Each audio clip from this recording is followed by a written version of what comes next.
Welcome, everyone, to another What's Next 50 conversation. I feel like I can do these things without a script now, which is great. But we are delighted you could join us. Alison's going to get tired of my intro, but there you are. She's worth introducing many times. But as usual, we're going to listen in on a conversation today and then convene in breakouts to discuss what we've heard and what we can take away from it. And I think you'll find today fascinating. We're joined by Carl Honoré, who you can see somewhere on your screen there. He's an author, broadcaster, two-time TED speaker, and he's an old friend of What's Next 50. And in fact, he gave our first online community presentation years ago, and was the host of our longevity summit here in Toronto at U of T in 2023, which I find hard to believe is that long ago already. So thank you, Carl, for coming back. And after working with street children in Brazil, Carl covered Europe and South America for The Economist, The Observer, and other leading publications. But he made his name with his first book, In Praise of Slow. I think, Carl, that was like 2005, maybe 2004, somewhere in there. And it chronicles a new and interesting trend towards putting the brakes on everything from work to food to parenting. And it's important to understand it's not about slow being the opposite of fast. It's more about slow being the opposite of the mindless urgency that rules our lives. And so the Financial Times itself said that it is to the slow movement what, quite a big comparison here, Carl, what Das Kapital is to communism. One of the books that followed this, and Carl's written a number of books on slow, but he also wrote a book 7 years ago called Bolder. Oh, Peter, you muted yourself. You're muted. Hang on, I didn't touch a thing. Where did I disappear? Anyway, anyway, I mentioned that Carl wrote a book 7 years ago called Bolder, which is older with a big B at the front. And it was a really compelling tale of how we can make the most of our longer lives. And all of his books, quite frankly, are worth buying and reading. And that's because he's a consummate storyteller. Those who've seen him even hosting an event as we had 3 years ago realize just how good a storyteller is in print and in person.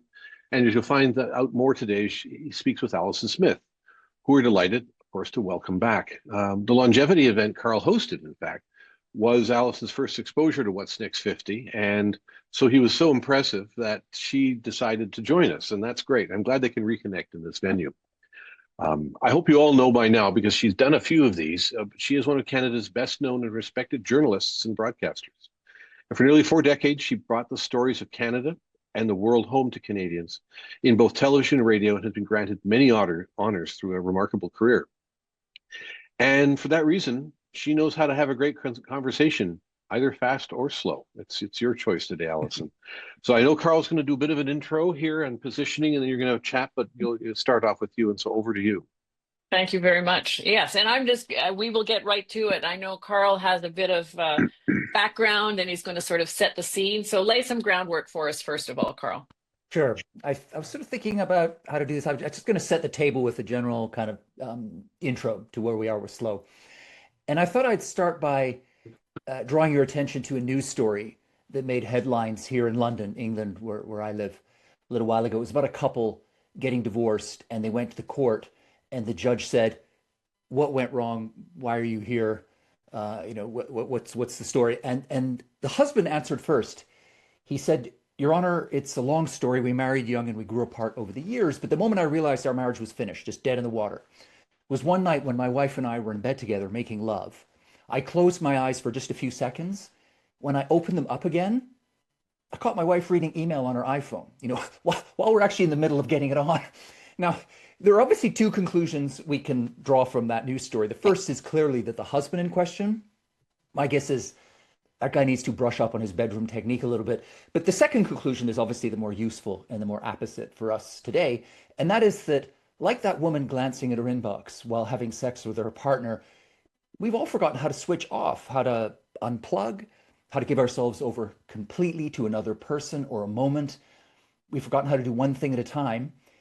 We've forgotten how to slow down. And it's not surprising, is it? Because this is the world that we live in now, a world stuck in fast forward, a world obsessed with speed, with cramming more and more and more into less and less time. For many of us, even away from the workplace, Even in bed at night, every moment of the day can feel like a race against the clock. This is the world of speed reading, speed walking, speed dialing, speed networking, speed dating, and even things that are by their very nature slow, that are designed to shift us into a lower gear, we try and speed them up too. So a couple of blocks from my house here in London, there is a gym that offers an evening course in speed yoga, right? So this is for time-starved professionals who want to salute the sun and bend their bodies into the lotus position, but they want to do it in 5 minutes instead of an hour, probably looking at their phones at the same time. I thought speed yoga had to be the most absurd manifestation of this roadrunner culture, till a friend of mine in the United States got invited to a drive-through funeral. Now, I wish this didn't exist, but it does. The church places the coffin at the entrance. The mourners pull up by car and they say farewell to a loved one through a pane of glass. It's like picking up a coffee at a drive-through Tim Hortons. It is fast, but you have to ask yourself, is it still a funeral? Now, obviously, drive-through funerals, speed yoga, these are extreme examples of our speedaholic culture, and they're good for a laugh or two. But they also steer us to a more serious point. And that is that nowadays, many of us are so caught up in the headlong dash of daily life. We're so marinated in this culture of speed that we often lose sight of the damage that all of this rushing, busyness, distraction, multitasking, stimulation, impatience, distraction is doing to every aspect of our lives. The harm it does to our health and diet, to our relationships, families, and communities, the toll it takes on our ability to think, create, work, listen, the harm it does to the environment. Many of us these days are racing through life instead of actually living it. And when we get stuck in fast forward like that, when we forget to slow down and this is doing us real harm, it often takes a shock to the system, something that makes us realize once and for all that we are stuck in roadrunner mode and that this is taking a heavy toll. For many people, the wake-up call arrives in the form of an illness. One day the body just throws in the towel and says, that's it, I can't take the pace anymore. And you have a burnout or you just can't get out of bed one morning. Or maybe a romantic relationship goes up in smoke because you haven't had the time or the tranquility to listen to the other person, to be with them, to turn off your phone in bed. My wake-up call came when I started reading bedtime stories to my son. And back in those days, I just could not slow down. So I'd go into his room at the end of the day, sit on the foot of the bed and speed read Snow White and the Seven Dwarfs. I would be skipping lines, paragraphs. I became an expert in what I called the multiple page turn technique. I don't know if any of you that could see some nodding heads. You try and smuggle 3 or 4 pages past a kid at that age. It never works. So my son would always catch me and say, Daddy, why are there only 3 dwarves in the stories? And where is Grumpy? And this lamentable state of affairs went on for some time until I caught myself flirting with buying a book I had heard about, the book called The 1 Minute Bedtime Story. So Snow White in 60 seconds. And when I first heard about this book, my thought was, hallelujah, I need this book now from Amazon, drone delivery. But then a second reaction washed over me. It was like a light bulb over the head moment. It was a moment of genuine and searing epiphany. It was like seeing myself in sharp relief from the side. And what I saw there was just ugly. It was unedifying. I thought, this is crazy. Am I really in such a hurry? I am prepared to fob off my little boy with a soundbite instead of a story at the end of the day. And I realized then that I just lost my way. I lost my compass. I just lost my mind. I was accelerating things that really did not need to be accelerated. And I thought, I need to slow down. So I set off around the world to investigate as a journalist. I wanted to understand not only my own addiction to speed and busyness, but the bigger picture. And I came back with good news, which is that wherever you go in the world nowadays, more and more people are doing the unthinkable. They are slowing down in every walk of life. And they're discovering that contrary to what conventional wisdom always tells us, which is that if you slow down, you're boring, you're lazy, you're unproductive, you're roadkill, that the opposite turns out to be true.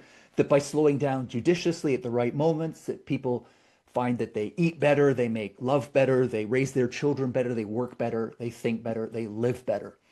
And this rising surge of deceleration you see around the world today has a name. People call it the slow movement. Now, I want to make it crystal clear up front that when we talk about slow with a capital S, We don't mean doing everything slow. I mean, that would be preposterous, ludicrous. I am not an extremist of slowness. I love speed, right? Faster is often better. We all know that, but not always. And that is the key to unlocking the slow revolution. It's about doing things at the right speed.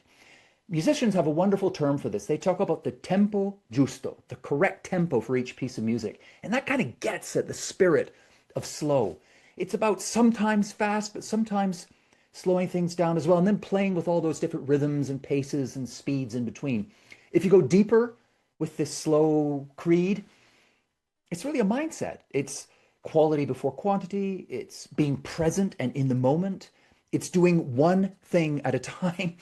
Ultimately, slow is doing everything not as fast as possible, but as well as possible, which is a very simple idea, but at the same time, an immensely powerful and even, I would argue, revolutionary one, because it has a capacity to change everything you do for the better. If you arrive at every moment with that chip in your head, that slow chip, trying to get through that moment, not as fast as possible, but as well as possible, everything levels up. Which is why in every field of human endeavor now, you will find a slow movement, whether it's slow education, slow sex, slow architecture, slow fashion, slow travel, slow management, slow on and on and on. And it's not just the stuff you're thinking, right? Even in the workplace, people are waking up to the folly of slowing, of doing everything fast, of never slowing down. The Economist magazine did a big survey looking at pace in the modern workplace.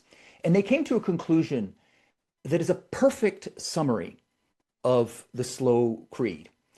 The standout line from that Economist survey was this. It was mastering the clock of business is about choosing when to be fast, the bit we all know, but also when to be slow. When to be fast, when to be slow, when to be on, when to be off, when to lean in. We're always being told to lean in, yeah, but sometimes when to slow down and just lean back. And it's precisely when you master that shifting of the gears between fast and slow and finding the right pace, being fully present in whatever it is you do, not only to do it better and enjoy it more, but you are entering into that kind of slow groove. Everything gets better from the boardroom to the bedroom. And who is telling us here to slow down, right? Mastering the clock of business. It's not Buddhist Monthly or Acupuncture Weekly. I mean, it's the Economist magazine, the Bible of the most entrepreneurial, ambitious, go-getting people on the planet. And they are coming to the same conclusion, which is this. In a world addicted to speed, slowness is a superpower. That's my intro. That's good. That's good. Thank you. So it does make me wonder, though, because I know you began this journey more than a decade ago. And you certainly talk about speed and fastness as it's not a new problem.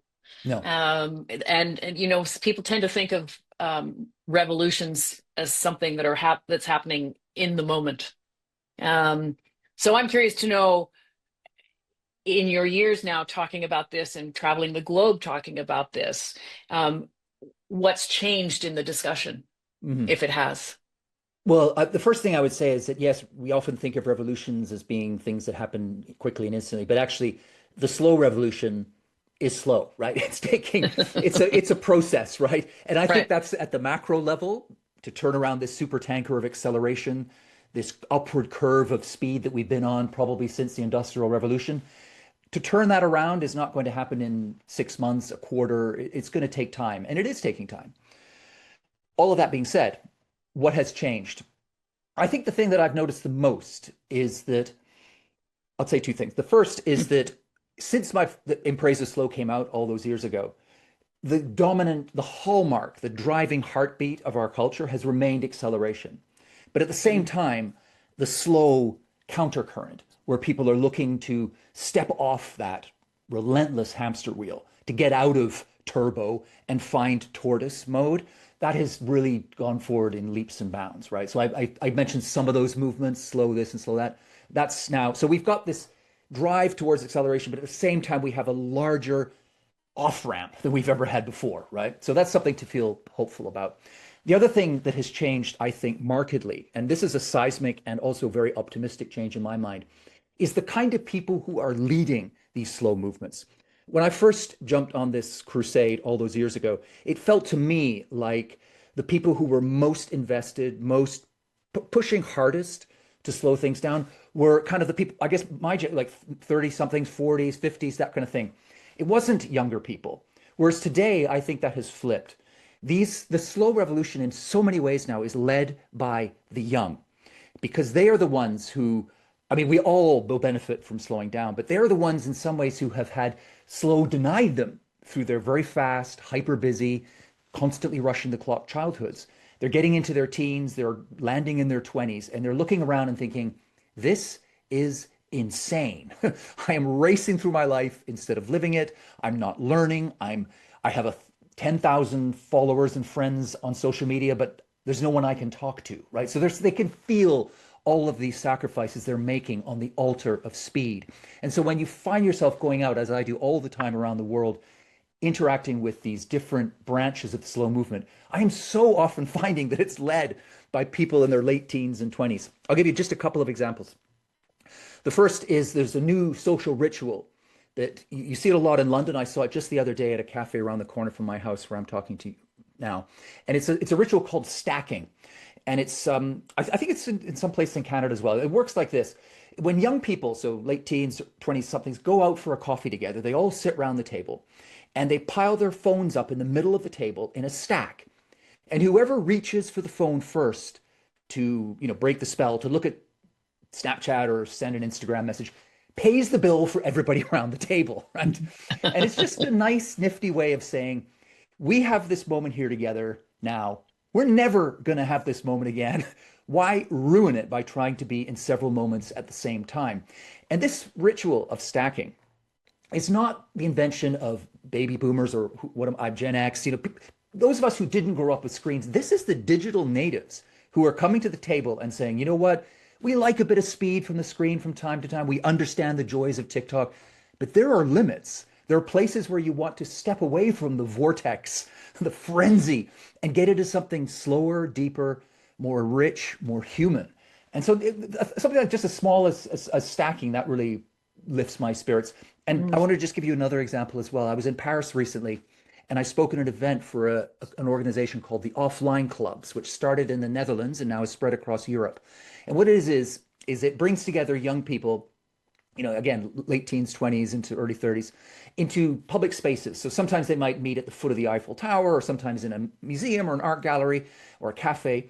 And they all come together, no phones, and they bring books, like real books with pages of paper, and they sit in silence and read together for a couple of hours. And then afterwards, they have a conversation. So I went along to this event and gave a talk, and then we all sat and read books for a couple of hours. And I speak as someone who moves in this world of slow. I'm very attuned to the need and the joy and the beauty of unhooking from the grid and turning off my phone.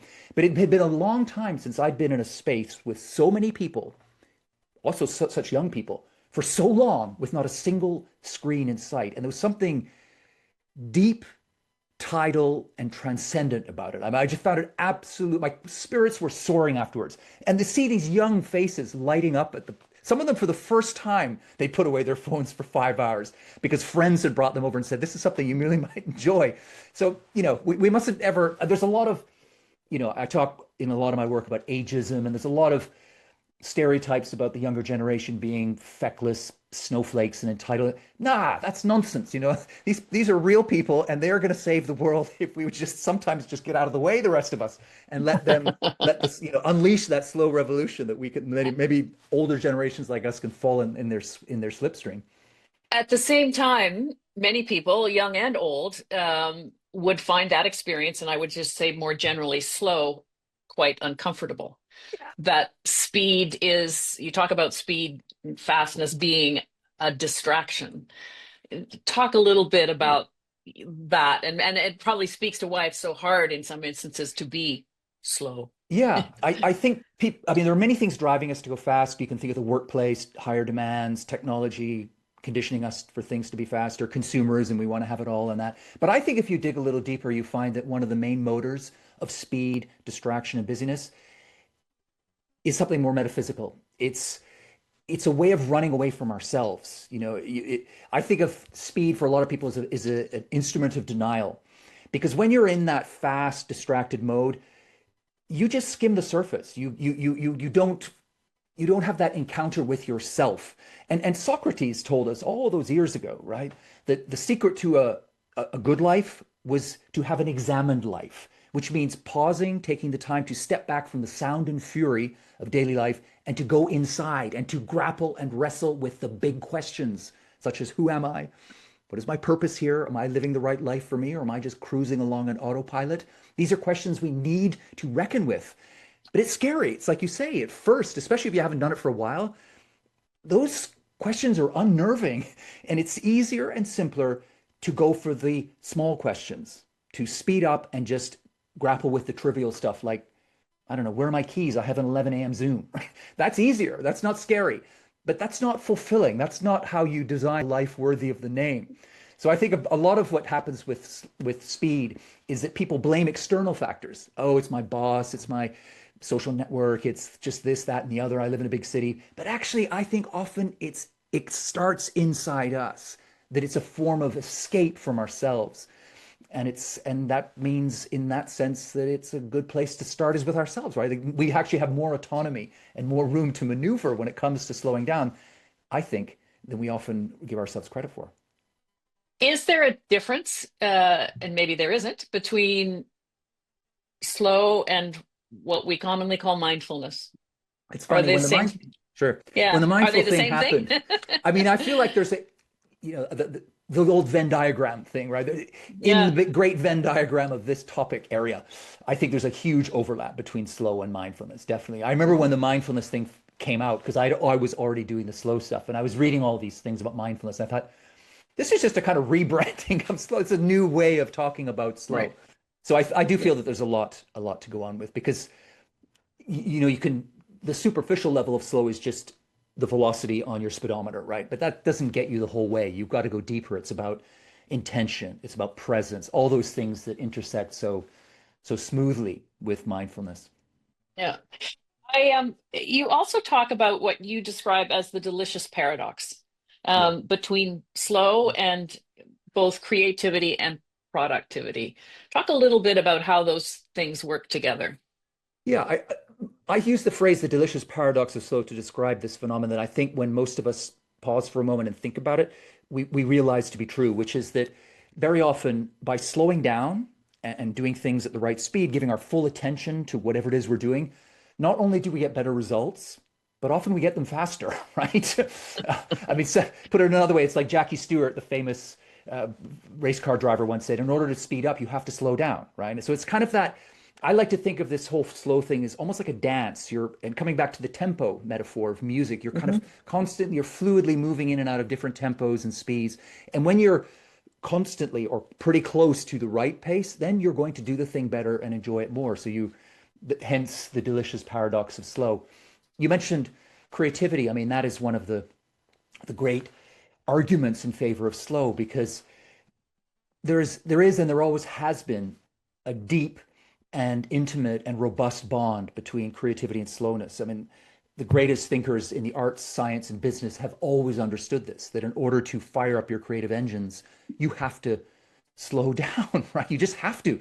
And in fact, that's why when I do a lot of public events, and I always ask a question to the audience, I always say, just take a moment to think about this. When do your best ideas usually come to you? And I'll just give people a minute or so. And then afterwards, and then people start shouting out when they come to them. And I'll tell you what, you can ask that question to any audience anywhere in the world. You can ask it to lawyers in London or bankers in Toronto or software engineers in Silicon Valley. No one anywhere ever says, my best ideas come when I'm juggling 54 emails or racing to meet a deadline with the boss breathing down my neck, right? The number one answer you get to the question anywhere on this earth, when do my best ideas come to me? It's actually in the shower, yeah? Or walking the dog, or swinging in a hammock on vacation. They come in those slow moments, because that is how our brains work. I mean, that famous book, Thinking Fast and Slow by Daniel Kahneman, the Nobel Prize winning economist and psychologist. I mean, that's another manifestation of all the things I'm talking about here, focusing on how the brain works. That we know that when we're in a relaxed, unhurried, mellow state, the brain literally shifts into a different, richer, more nuanced, more creative mode of thought. And psychologists call it slow thinking, right? So, the clue's in the title. Right, right. It is. I mean, from the top, you talked about having a mindset, and it also has to do, I think, with how we view time. And you describe in the book, that time used to be seen as something cyclical, and now we look at it as something linear. So talk about that in terms of how we change our mindset. Yeah, I think that's very much how we view time now in the kind of modern world, the sort of Right. global economy where most of us are living. Not this traditional societies, very different phenomenon. But yeah, no, we tend to see time as time's arrow flying remorselessly from A to B, or we see it as a limited resource that we have to rush and rush to exploit to the fullest, to squeeze every last drop of activity and productivity out of. But my argument, and the argument generally of the slow movement, is that that's completely wrong-headed, right? That the way to get the most out of time is not to go faster and faster. It's to find that right tempo. So that again, a tempo time, right? I mean, these things are all kind of interconnected. You're kind of moving through time in a much more, with a much lighter touch, a much less numbers based. I mean, we're so sort of obsessed with Mm. metrics and everything's a wearable and everybody's got a number. The trouble with numbers is as soon as you have a number, you can speed it up, right? You can accelerate it, you can optimize. And this is where we've ended up now, I think, historically. We started off, anybody knows their history of productivity, Taylorism, back in the early 20th century, which was about measuring every act in a factory to speed it up by shaving off a half second here and there. That ethos has permeated now into every corner of our lives. So that even the way we sleep, the way we eat, the way we make love. I mean, horrifyingly, I saw a thing about an app the other day where men can wear, am I allowed to say this? They wear something on their member, right, during a sexual congress that measures their speed, the velocity of their thrusting, right? So that they Oh can work God. on thrusting more quickly. And you just think, we have gone off the deep end here, right? And I think that's kind of ties into our time thing, that this whole idea of trying to maximize, optimize, squeeze everything out of time is completely the wrong way to approach it. It's much more about flowing through it, like time being the element that we live in. And one easy way to do that, I think, is not to wear a watch or not to I was have a going to say, clock how's that visible. going? I know you don't wear one, so Yeah, how's I that saw you going? wearing one. Yeah, no, I haven't worn one literally for 20 years. And it's just not having a clock visible. I mean, there's a lot of studies on this show that it Right. makes us have a more easy and comfortable and less anxious relationship with time. So even just small little tweaks like that can make a big difference. Although everybody's still got a phone. Yeah, well, of course, we haven't talked about phones yet. That's another that's another one as well. Right. I mean, which will tell you the time, right? Yeah, which is how I tell time as well. But my phone is constantly switched off or muted. And another thing, I always keep it hidden visually. This is one thing Mm. that whenever I talk about how to navigate the high tech world with a slow heartbeat, a good starting point with your phone is this. It's a game that I call Hide the Phone, and it's based on research that shows that when two people are in a conversation together, so that could be husband, wife, two friends, two colleagues, parent, child. If there is a phone visible, just visible during that conversation, it doesn't have to ring or vibrate or light up, just visible, those two people keep the conversation at a more superficial level. So a very easy win here. This is low-hanging fruit for anyone. Next time you're in a tete-a-tete in the real world with anybody, hide your phone, right? That's what pockets are for. Put it under a bag. Just get it out of the sight line. And that one small act of slowness will have a huge impact on the tenor, texture, the depth, the richness of the conversation you have with the other person. And that's so easy. That's such an easy lever to pull for all of us. And yet you walk around the world and you see people sitting out for lunch and there's a phone there. It goes off. Everybody, these are some of these shifts that I'm proposing people try are pretty straightforward, to be honest. Yeah, so let's try a couple of others so that I know that you've talked about, well, one which I thought was great was the not to do list. Yeah, I love that. I love my not to do list. So we all have a to do list, right? Yep. And a big Yep. part of slow is triage, because we're all chronically trying to do too many things. So it's essential to do fewer things, right? To focus on the things that really matter and give those things the time and attention they deserve. So one way to do that is to remove stuff from your to-do list. So when anything comes in, you do a triage. You have a pause moment. You say, is this really that important to me? What will I think about it in 5 months? And you'll find a lot of things will not get through that first hurdle. They'll drop, and so you have few things in your schedule. But once things in your schedule, I still think stuff wiggles its way in there that isn't really that important. It can feel urgent, or you felt beholden to somebody, or you got in there by default, whatever. To kind of clear that clutter out of the schedule, I always say to people, look, every so often, look at your schedule each day, find one thing you can drop, the least important thing. But don't just drop it into the ether. Place it on a not to do list, and keep those not to do lists hidden, I don't know, on your phone or in a trial, and come back to them later, because they give you such a helpful perspective, a long-term view. Because what you find when you come back 6 weeks later is you look at the things on the not to do list and you realize that at the time when you moved them off the to-do list, there was probably a little part of you, the little FOMO part of you saying, oh no, the sky's going to fall in. I can't not do this. This is terrible. And you kind of braced yourself, you took it off, you put on, but 6 weeks later, you don't even remember that thing. I guarantee it, right? Because it wasn't that important. It was never that important. And Right. having the not to do list gives you that longer term view. It gives you a bit of perspective and allows you to, zoom out so that you can zoom in, if you like, right? You zoom out, you see what, and you go zooming in on the stuff that really matters. And it comes, I mean, my book is called In Praise of Slow. It could easily have been called In Praise of No. Yeah. One of the most beautiful words in the English language is no. Right. You do less in order, because you say no to things, what you're doing really is saying a big yes to the things that matter. I know one of the other things you talk about is just going for a walk, which I love. I mean, I think that's, yeah. So simple. And I'm not one who walks with these things. Yeah, I do sometimes, but I choose generally not to for the very reason that, I mean, I think walking is, I mean, it's the eternal sort of human activity, isn't it? And it brings, I think it's very good at slowing us down, because there's a thing about walking. We all have our own gait, our own natural pace. And if you're walking too fast or too slow, you feel it right away in your body, right? There's just a kind of discomfort. So right away, the body is introducing you to the idea of the tempo giusto, right? At a corporal, a sort of visceral level, you feel you're into your own groove. And we know also, I mean, there's that Latin phrase, solvitur ambulandum, solving problems, that all of the great thinkers talk about how just going for a walk, letting your mind wander, getting into that slow thinking groove, you come back and often the problem you were struggling with at the coal face half an hour ago, you can see right through it, right? Because that you firing up the creativity again. And then also, I think there's, even in a city, but anywhere, there's something about walking without your earphones that can connect you to other people. We live in such isolated, silo-ish ways these days, I mean, especially since the pandemic. I think we know all about the loneliness epidemic and so on.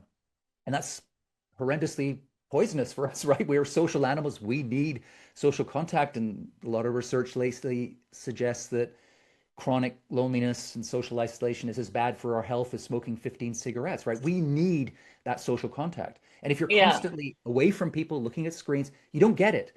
Walking does. And I find even walking, I live in a big city like London, which is not famous for people talking to strangers, but I find if I walk without these on, you catch people's eyes, there's something happening in a tree with a bird or someone's dog comes up to you, and immediately you're having these little small moments of human contact. And they may seem at a glance to be trivial, but they're not. It's these little interstitial moments that we whiz past normally when we're in roadrunner mode that give life that kind of texture, that give it a longer term meaning, I think. All of these things to me seem to be connected to longevity.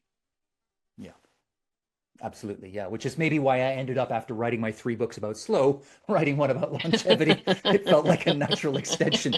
For two things that I see touch points between all my work in slow and on longevity. The first is that, I mean, when you talk about aging well, what you're really talking about is living well. I mean, they're just the same thing. They're just 2 different angles on the same phenomenon.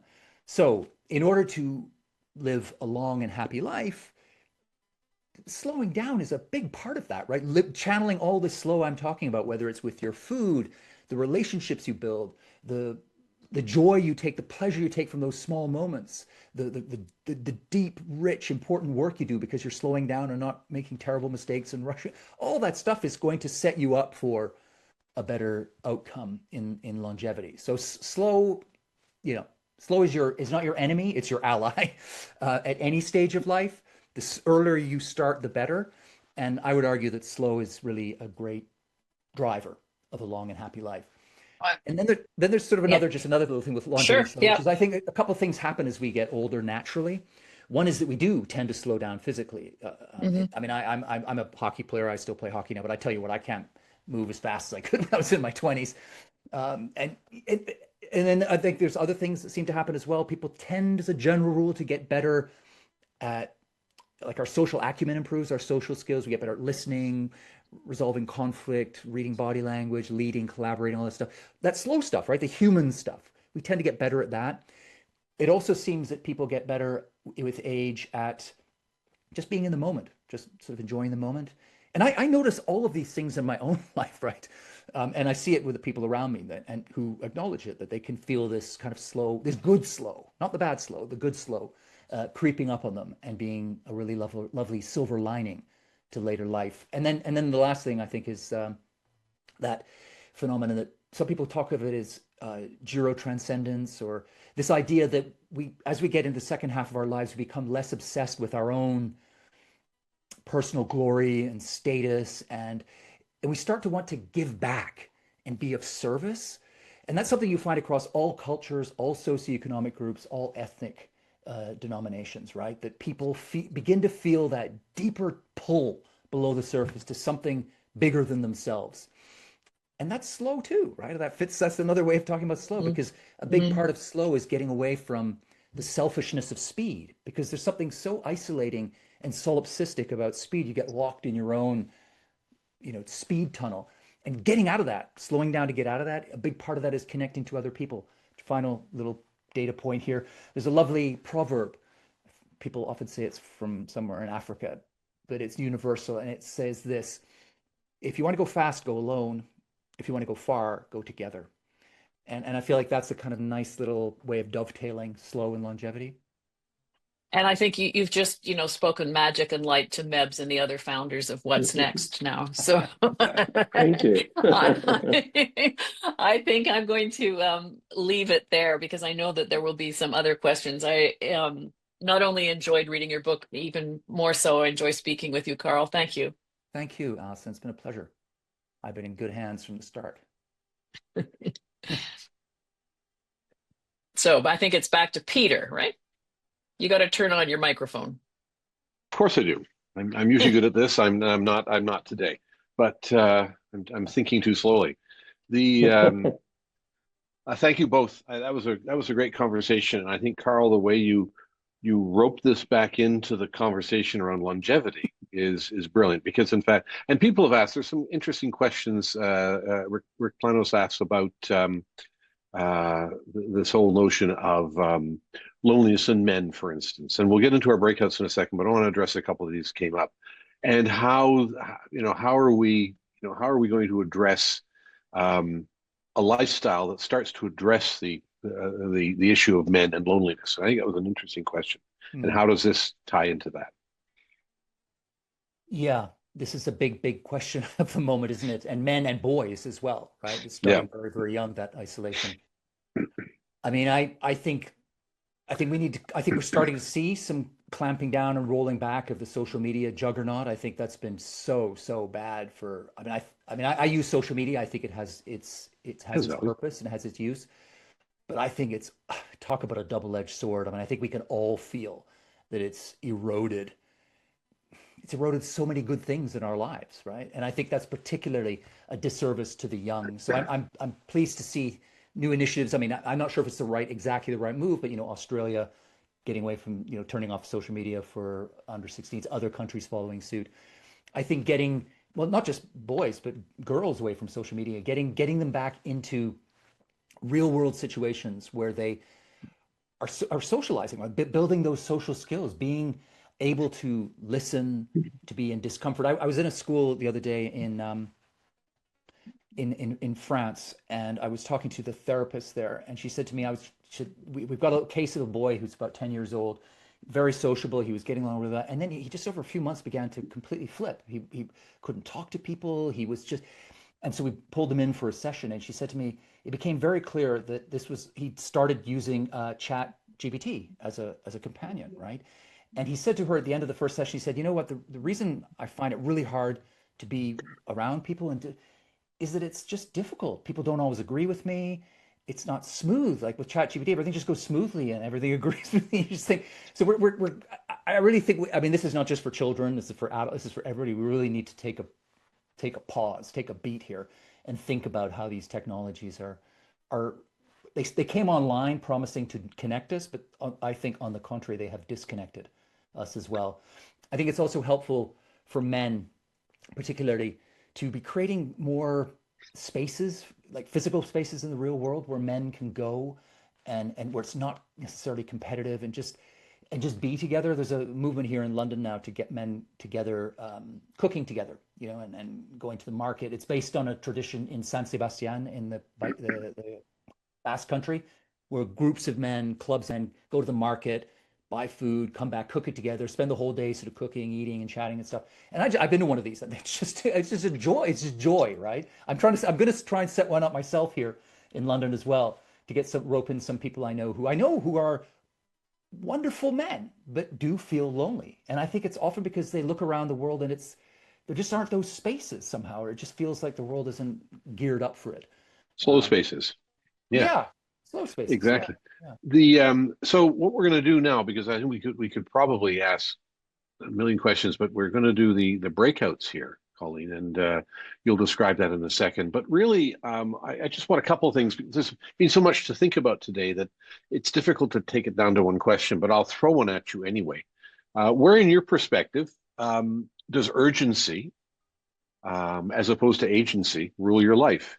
And what were the first steps would you take to change that? So you're going to meet a couple other people, as most of you have been in a breakout at this point. So do the intros, but have a conversation. And we also know that you people are free thinkers. And if you don't answer the question, no problem. It's better to have a really good discussion, but that's where we start. Where does urgency rule your life, and what first steps would you take to change that?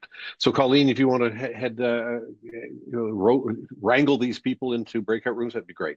So, as usual, I'm going to pick on people if they don't volunteer. So that's just normal for what's next here. You should pipe up. But I am curious, and we're giving Carl free research here in a sense. Mm-hmm. Let's add to his knowledge of slow by understanding what you think are the things that you can address most effectively or first, and what would be the first small step you'd take? And I don't know if your conversation went that way or not, but anybody want to pipe up and kind of volunteer what your group talked about? If you're not going to, I will pick on. Okay, Dana, Sure. Go for it. So first of all, hey, Carl, it's great to see you. Hey. And thank you. What a great conversation. We went a little rogue, I think. Our conversation went off on so many different, I guess, layers of what this conversation is. And, we were talking about the importance of connection, whether it be in the medical system or with the people in our lives. We were talking about listening. I was actually sharing my background. I'm a happiness expert and positive psychology background. And I remember one of the most profound exercises was a listening exercise. And we paired up with one individual and we were asked, how are you? How are you really? And all the listener could do for 7 minutes was to listen with kind eyes. And Kleenex was being passed around the room, right? It made you realize how infrequently you're truly listened to. And then conversely, how infrequently we really listen to other people. We talked about systemic, like what are some of the systemic measures that we can kind of put in place that'll measure, kind of life satisfaction or well-being or something kind of systemically across our culture, because there's so much that's being put in place from a cultural perspective that is kind of perpetuating this, need for speed and efficiency and all that. We talked a lot about a lot of things. One thing I want to shout out, Carl. Carl walks the walk, and we had a lovely one-on-one conversation at one point. And I asked him if he would speak for a very small group of women in a group program. And we had a lovely conversation. And he got back to me in an email that was so beautifully stated. And it was basically, in this season of life, I'm really focusing on my writing. And so for that reason, I'm sure this is a lovely opportunity, but I'm going to decline. And I loved the way you declined the opportunity. I have really truly appreciated that, because it's like we need to be clear on what are our values. What is the season of life calling for? And every yes becomes every time you say yes to something else, you're saying no to yourself, right? So I just want to kind of give that shout out, that I so appreciated. But our conversation went in a lot of different ways, and this is such a rich conversation. I think it kind of falls under the umbrella of, happiness too, right? Mhm. One thing I wanted to add to the conversation is, this idea of being slower, of kind of having a tempo in life and making choices, I think comes down to really the two things that are the number one predictors of your happiness. And one is the quality of relationships, which we talked about, but also gratitude, right? Like you cannot be grateful for whatever it is you're experiencing unless you're present to it, right? Like gratitude doesn't, you can't, gratitude, you get to live something again if you can really take an experience in and experience it fully and re-experience it, because you've established gratitude. You can't do any of that unless you're present, and you can't be present unless you're slowing down. So I guess I just wanted to kind of add that thought into how everything Carl is talking about, really enhances, I think, every aspect. Everything is everything, Dana. Yeah, good stuff, good stuff. Yeah.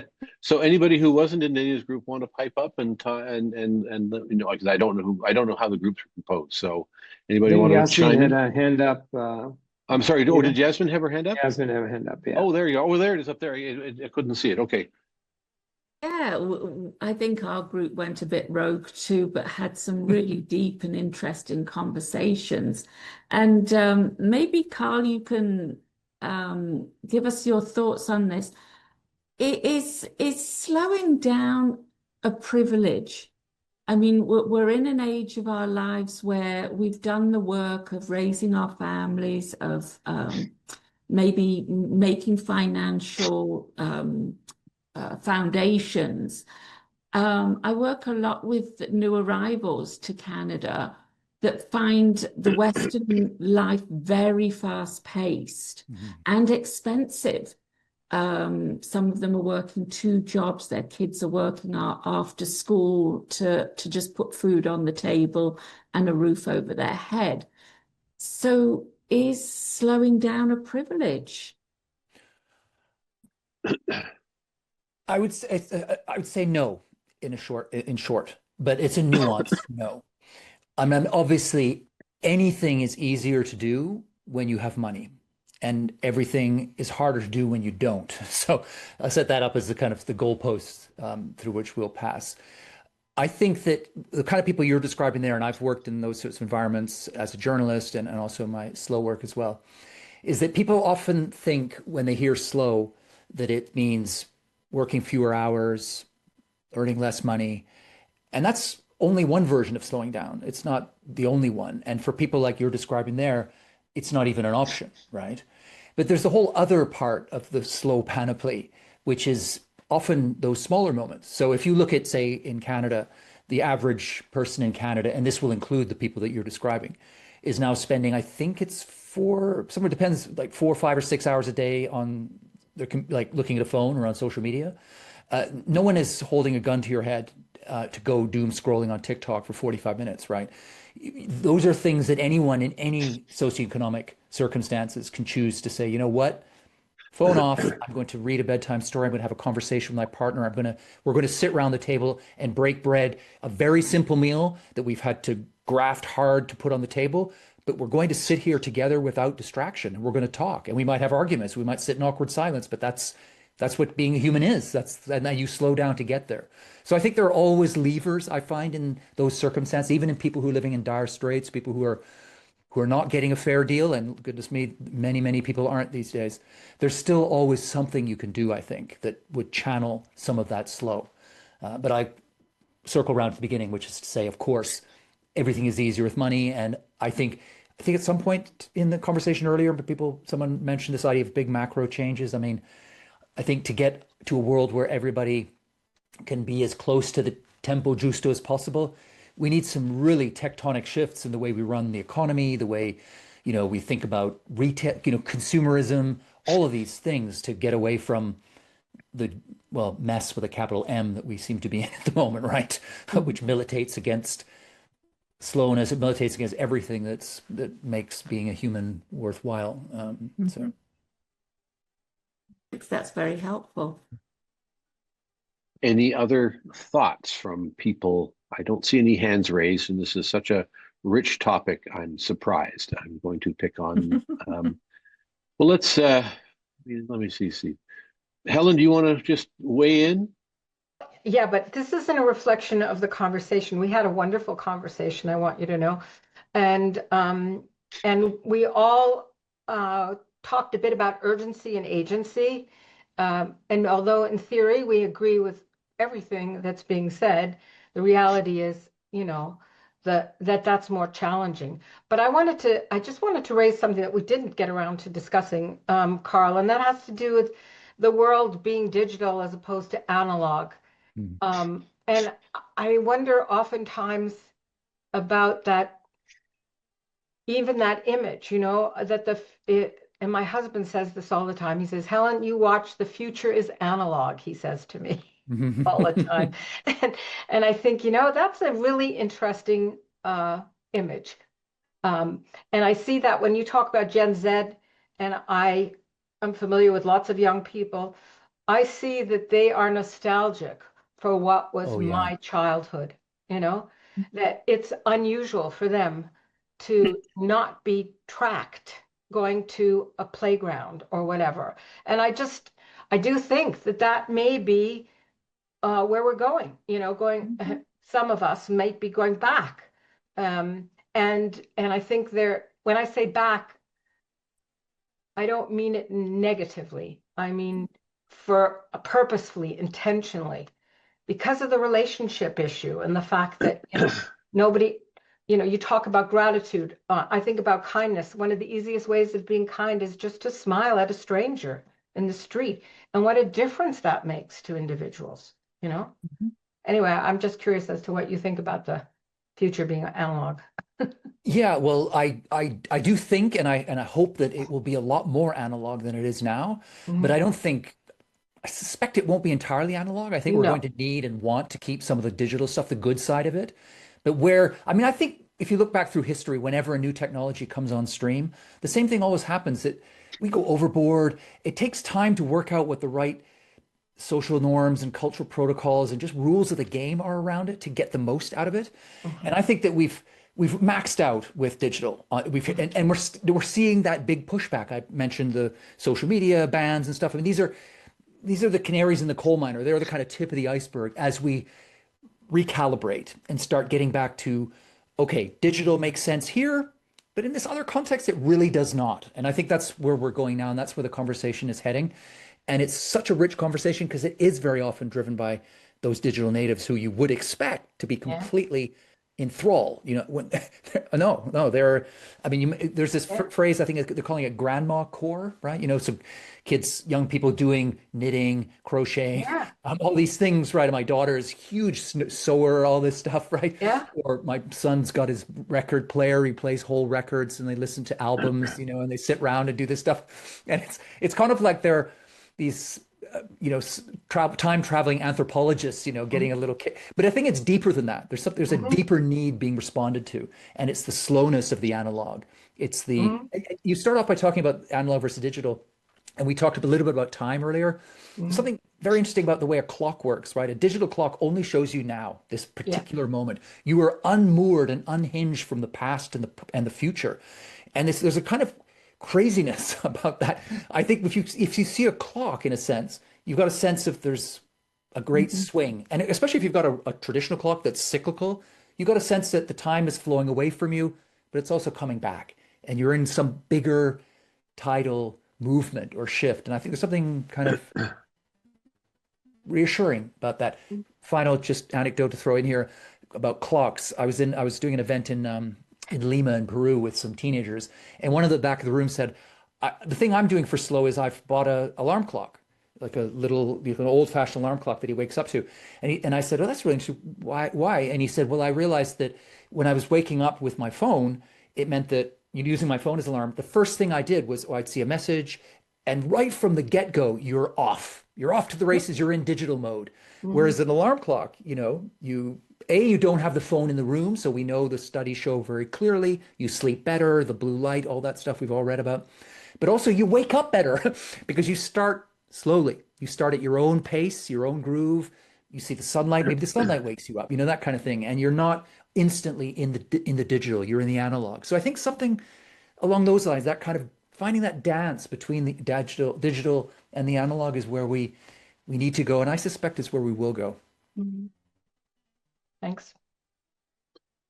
Anyone else want to? We have Carl for a few more minutes, so let's, okay, Beatrix. Just adding actually to this conversation, Carl, I'm a professor at the University of Toronto, and in my breakout group, I had the privilege of meeting Herbert, who is also teaching in Germany. And we were talking about students and student behaviors in the classroom. We were lamenting that how difficult it is to get students to pay attention for more than 10 minutes on anything. And it goes back almost to seeing parents giving toddlers little, I think, Herbert, you called it doodling toys, like things that make sounds, when you press some buttons and whatnot, rather than some creative toys to build something, right? So it's like the big little toddler iPad almost that these kids get to play with. And so we were talking about that, but I'm also thinking, even in the classroom, we now see evidence that if you do take notes handwritten rather than on your laptop, you learn better, you absorb it better, your brain activates better, right? All of that. So, I wish we could introduce in our classrooms the no gadgets rule again, like going back to paper and pen. It sounds so old-fashioned.